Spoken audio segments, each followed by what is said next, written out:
Dan, huwag kang magtago dyan sa likod ng parliamentary privilege. Ulitin mo yung sinabi mo rito. Ulitin mo sa harapan ko. Tignan natin kung ano mangyayari. Ito wag eh. Ayaw magsalita pag nasa labas. Nagtatago doon sa privilege niya. Oh. I challenge him again. Dan, harapan. Sige, sabihin mo sa harap ko yan. Huwag ka namang matakot sa akin, late-late ko, may problema pa yung tuhod ko. Pero, ulitin mo sa harap ko. Huwag yung nagtatago ka dyan, tapang-tapang mo pag nasa kongreso ka eh.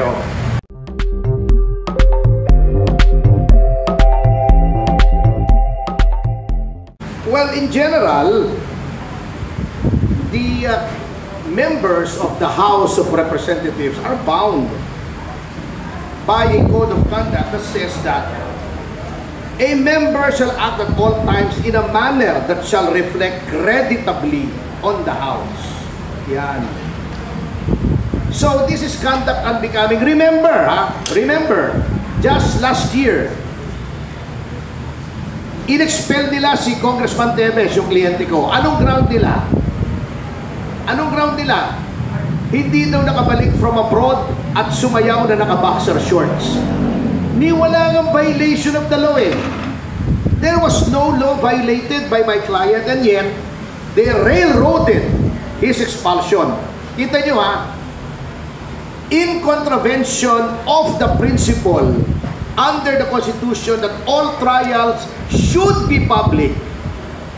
Ito trial ito in the sense that ang Ethics Committee po is not a legislative inquiry. It is the only committee that conducts a trial wherein it exercises quasi-judicial functions. Why? Because it has the power to meet METE, to meet punishment. Hindi katulad ng ibang committee, hindi naman pwede mag-punish yun except for contempt. Fact-finding lang po ang legislative inquiry. Ito po, kaya rito, lahat may right to counsel. Both the complainant and the congressman complained against. Pero anong ginawa ng Ethics Committee kay Teves? Hindi kami pinapasok, hindi kami pinawitness sa client. Closed door! Closed door! Closed door! Oh, edi, huwag naman nilang gawin ito. Huwag naman nilang i-railroad. Sana ha, if they have any decency left, tignan nila to impartially. Huwag yung old boys club na pagtatakpan mo dahil kasamahan mo. Sana. But I am hopeful, but only to a certain extent. Kasi seeing how Congress has acted in the past few months since the new administration. Can you imagine sumayaw sa social media ng naka-boxer shorts? Anong violation ng batas nun? In-expel. Eto, nilabag ang konstitusyon, hindi nagbigay ng constitutional rights, physically binar ang counsel. Oh, kita nyo, ito yung sinabi niya. Oh. Mas matindi pa to. Sir, can we proceed? Don't allow Cassandra na malapitan. Kita nyo yung aming litratong nakalagay dito. Hinarang ako physically ng 7 tao. Hindi ko malapitan yung kliyente ko. Bago, sabi, huwag mo lalapitan ang kliyente mo. You will be cited in contempt. What kind of kangaroo court is that? Matindi. Oh, eto pa, oh. Eto pa sinabi, ito yan. Ayan ang litrato. Pakita natin na attorney. Hinarang mo, physically. Hawakan nyo po, pakita natin sa kanila. Ang problema kay Dan, kita nyo ha, kita nyo ang pinagsasasabi. Nasa ano na tayo? Yung second part na naman. I'm doing this hindi dahil gusto ko maghigante, etc. Ngunit, I have to fight for constitutional rights and to uphold the dignity of the profession. Ito, si Dan Fernandez. Oh. Sabi niya, ito, verbatim quote to. Maiksi lang po ito. Please bear with me. Sabi niya, we are giving you the opportunity. The fastest way. He was addressing my client. Here kasi in aid of legislation kami. But of course, certain lawyers know law firm. Siyempre gusto nila mahabang proseso sa korte, di ba? You know that. Because ano yan, may bayad ang lawyers di ba? I want to give Miss Cassandra Lee this Republic Act 6981 para for her to contemplate while she is in our custody. Kasi, basahin mo mabuti to. We are helping you. Huwag kang maniwala sa lawyer mo. I mean, let's face it. They want to prolong your cases. Why? Of course, we know that. Kaya si Atty. Topacio, alam mo naman si Atty. Topacio. So now, it's our time to get even. Can you imagine using the legislative bully pulpit to get even? Pahabain niya ng kaso para makuha niya lahat ng pera mo. That's why I challenged him and I challenge him again. Dan, huwag kang magtago dyan sa likod ng parliamentary privilege. Ulitin mo yung sinabi mo rito. Ulitin mo sa harapan ko. Tignan natin kung ano mangyayari. Ito wag eh. Ayaw magsalita pag nasa labas. Nagtatago doon sa privilege niya. Oh. I challenge him again. Dan, harapan. Sige, sabihin mo sa harap ko yan. Huwag ka namang matakot sa akin. Ang late-late ko. May problema pa yung tuhod ko. Pero, ulitin mo sa harap ko. Huwag yung nagtatago ka dyan. Tapang-tapang mo pag nasa kongreso ka eh. Ayan, hinamo na ni Atty. Topacio. Okay, may katanungan yung ating media friend. Go ahead, pangalan po.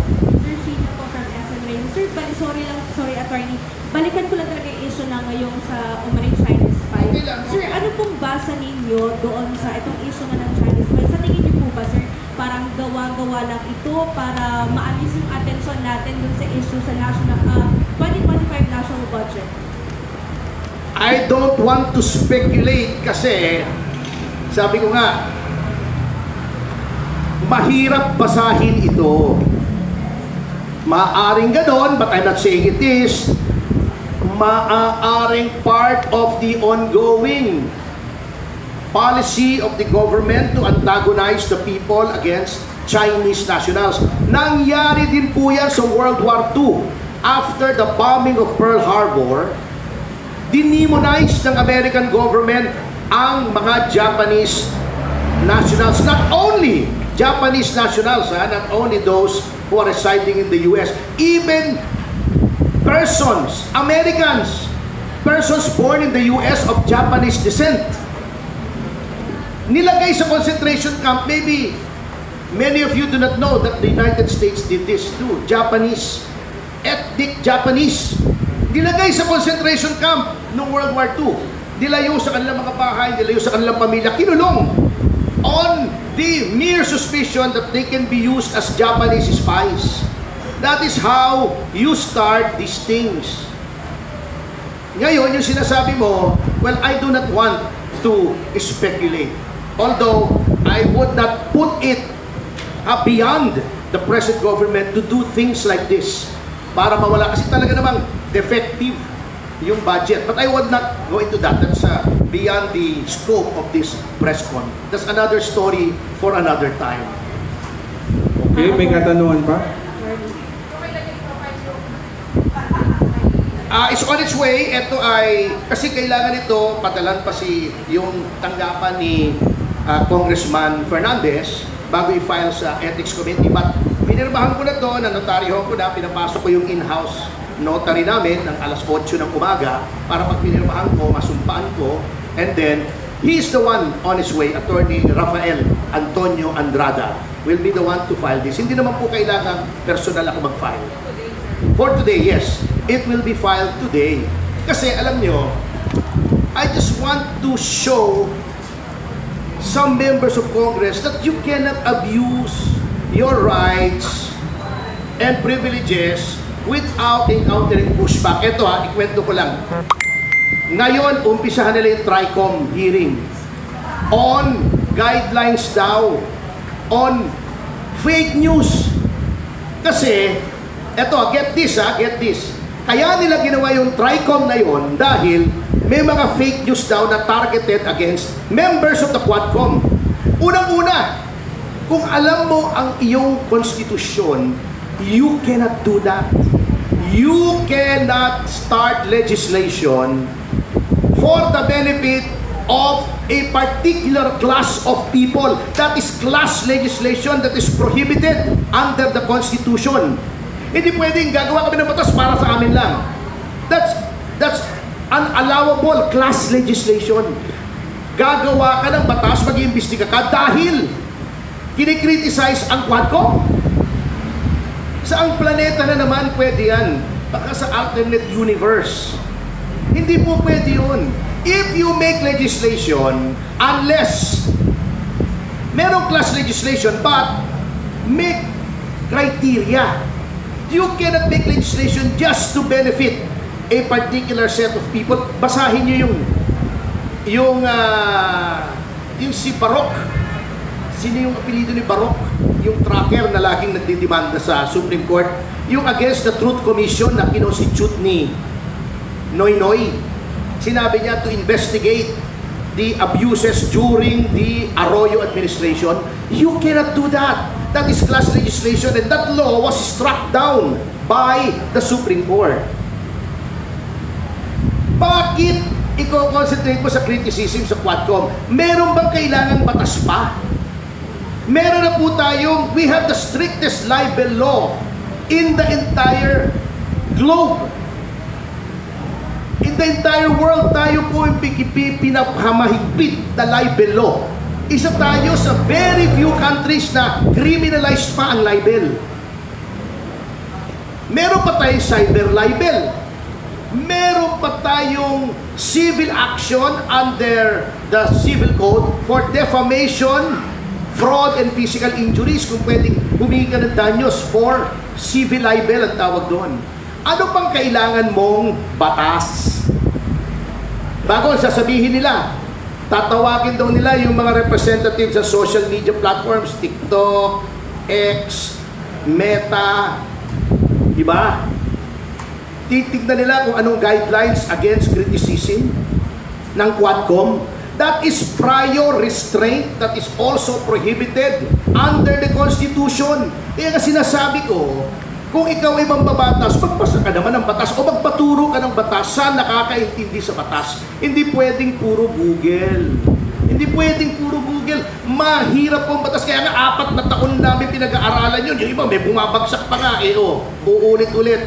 After namin mag-aral ng 4 years ng bachelor's degree, mag-aaral na naman kami ng another 4 years ng batas. Magre-review pa kami ng 6 na buwan bago maging abogado. Kung sasabihin mo, makukuha sa Google yung sagot. Hindi po. That is prior restraint. That is censorship. That is an abomination in a democratic government. Censorship. Kaya nga wala na yung Board of Censors, di ba? That is prior restraint. Hindi mo pwedeng gawin yun. Ngayon, uubusin mo na naman yung pera ng gobyerno. Paglalagay ka na naman ng batas na useless, na pagdating sa Korte Suprema, i-strike down for being unconstitutional. Yung EJK nila, anong lumabas? Gumawa sila ng bill against EJK, hindi na naintindihan. Lahat ng killing ay EJK, basta hindi in-order ng court. Dinefine mo yung EJK, nakakatawa ka. Sinabi mo, pag government official, ay dapat life imprisonment kung EJK. Nasa batas na eh. Pagka ikaw yung public official, ikaw yung nagpapatay, qualified na. Life imprisonment na. Sinasabi nila pag may reward system, life imprisonment, price, reward, or promise qualifies a killing to murder. Life imprisonment na yun even without that bill. See? Nagsayang sila. Pinakain pa kami ng katakot-takot na Jollibee ron. Wala naman nangyari. Ang batas mo, kamote.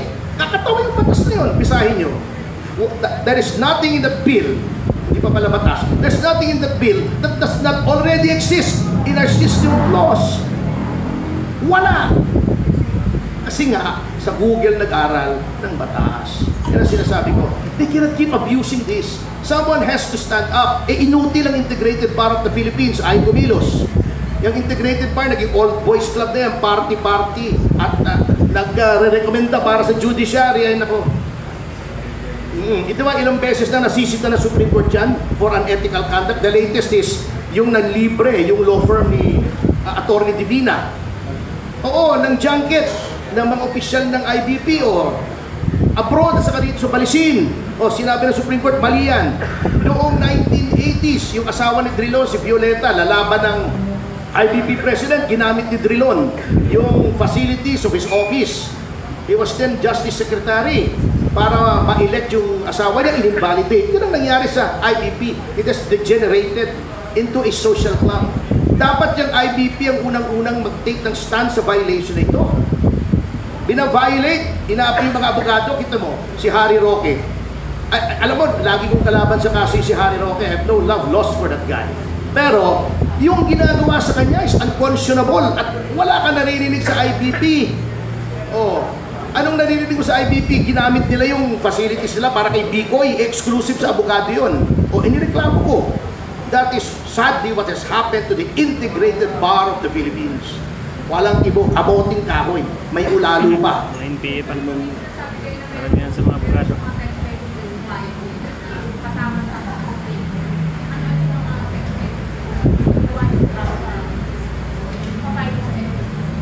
Yun nga tinetext nila yung yung resource person. They should not do that. Hindi pwede yung nagte-text, yung communicate katulad ng ginagawa nila kay Grijaldo.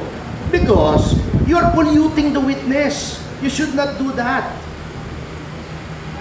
Talagang brazen You know why? Because the present leadership of the House has cultivated a culture of impunity. Lahat pwede na. Siguro para malito rin sa I'm sure na-brief na ninyo nililito. Oo, Baka may- ginugulo Bago magagalit ka pagka sinasabihan ng abogado na wag sumagot, karapatan po yun Are you arguing against a constitutional right? Di mag-constitutional convention ka o constitutional commission o whatever, di ba? At tanggalin mo yung provision sa Bill of Rights ng right to counsel sa legislative inquiries. Tapos, but as long as that provision is standing there, every lawyer should defend that provision. Okay, sir. Attorney, just for the record, ngayon nyo lang ko na-meet si Miss Noemi? Ngayon lang po, ngayon lang. Pero, nakausap ko siya kahapon via video teleconferencing and si Tita Tessie, matagal ko nang kilala ito. Magkasama kami sa advocacy niyan mga anti-crime watchdog. Pero yung official na letter para appointing yung takay, today lang. Ayun, pinasulat ko nung nagtatanong yung Reuters. Ako yun. Kaya humingi ako ng 2 minuto. Just to make it official.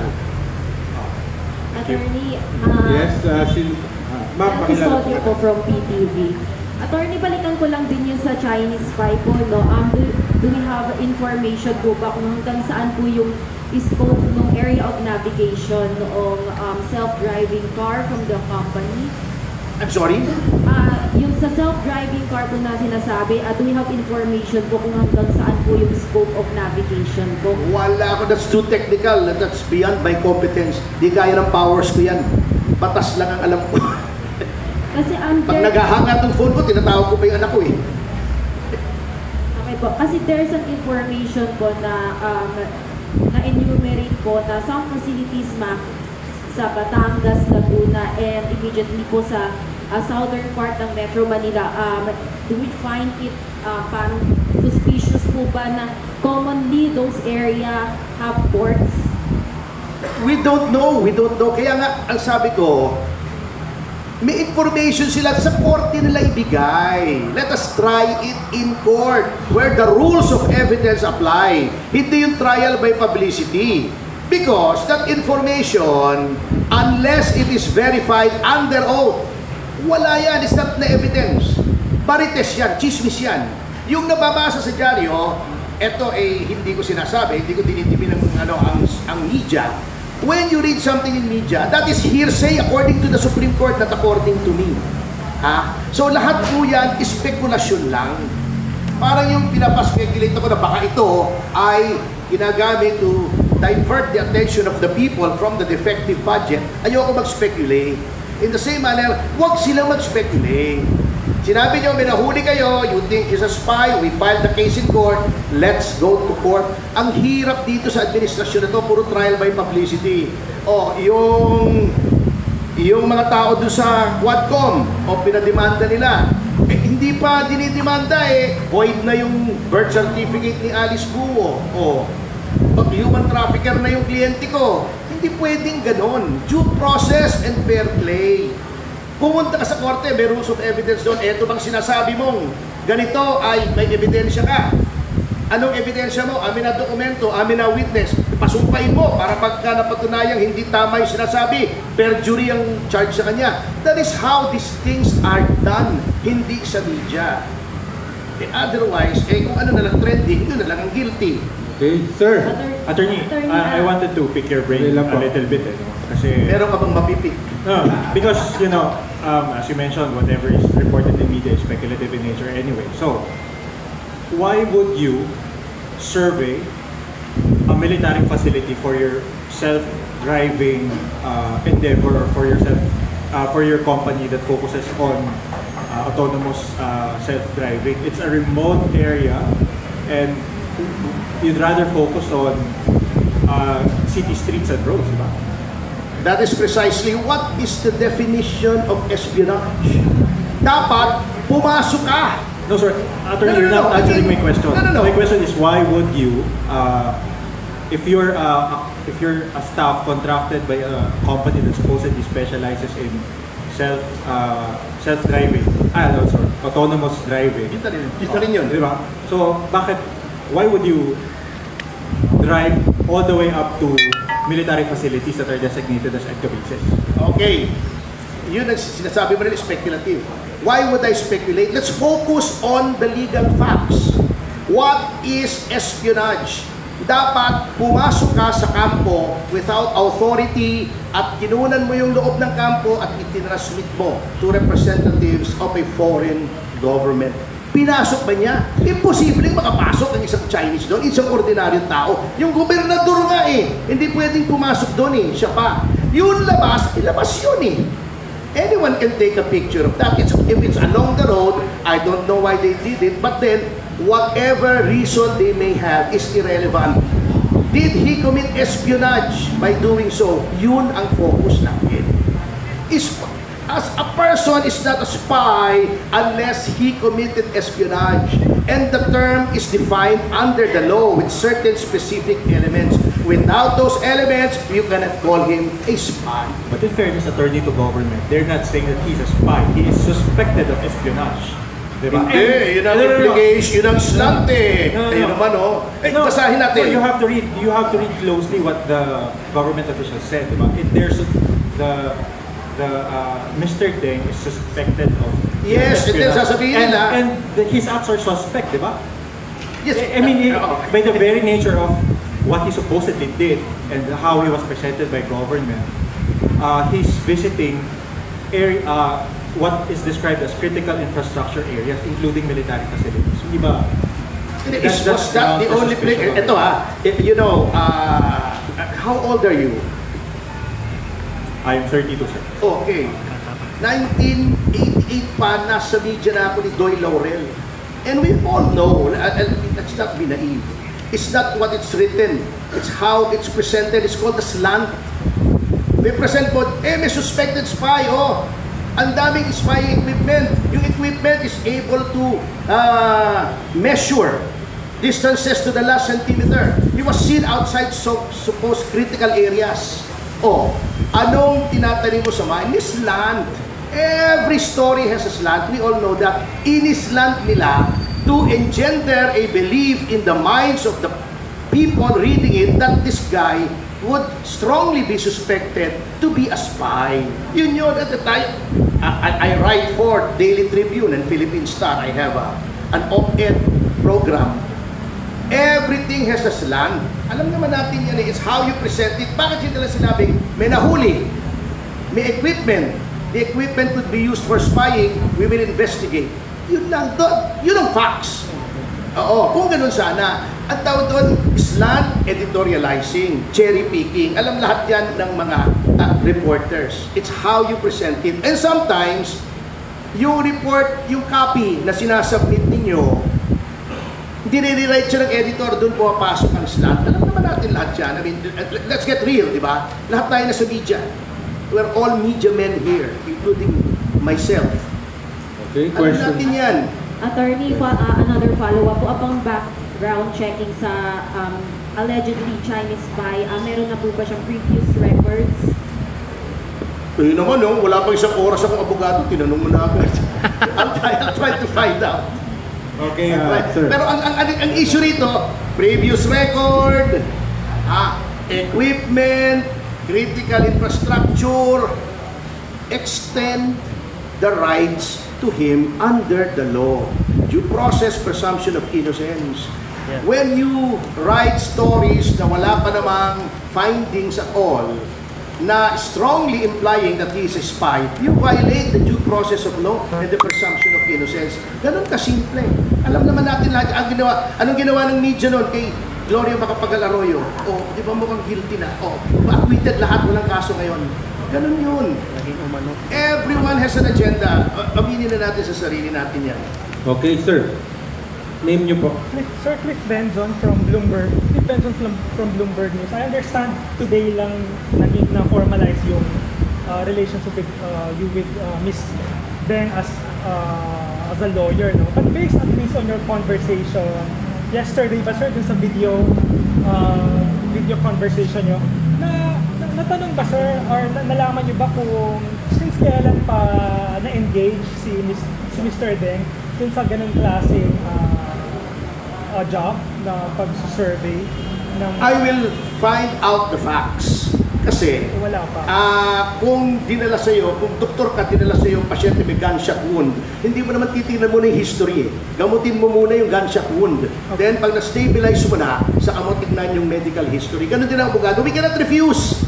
Ha? Duty namin eh. May nababiolate yung rights, tingin namin talagang nababiolate yung rights. Let's cure what is in front of us. That is, hindi siya makausap ng kahit sino inkomunikado ay papasukin yung consular officials na ba-violate yung rights niya. Let's address that. Tingnan natin. But, So you will work on that. Ano yung mga immediate steps niyo now that you've been appointed as the lawyer? well, two, I'll have to talk to my client. So, kaya nga, tinitignan ko kung papapasukin siya, sasabihin nilang may abogadong kakausapin. Kasi ayoko nang makaaway yung mga tao. Alam mo, I do not suffer these fools who violate people's rights. Minsan mga abogado pa na sa NBI. Alam nyo, sadly, not only in this time, ewan ko kung ano maging attitude nila, but the NBI, the DOJ, they have been weaponized to suit a certain narrative. Katulad nung kay Cassie Leong, ni-repatriate, di ba? Ba't kinuha ng NBI? Wala namang criminal case. Dapat yan tinurn over sa House. So apart from, so sir, you will... Arbitrary detention yun eh. Oh, but the NBI shows no compunctions in violating the law when ordered by the higher-ups. So yun ang mabigat dito. Ito nga ba sir, you will work on a bail for you to be released? We will have to see what kind of case will be filed. Kasi hindi natin pa alam eh.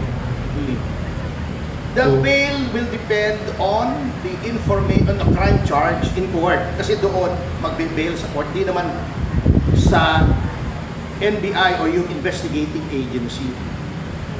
That's how it works eh. Investigahan nila, executive yan, di ba? Yung NBI is part of the executive.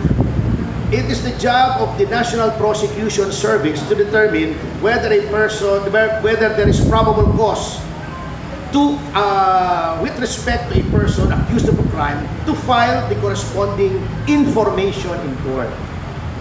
Kung may probable cause, ipafile yan, the court will make its own independent judgment. Yun ang judicial determination of probable cause. The court has 10 days.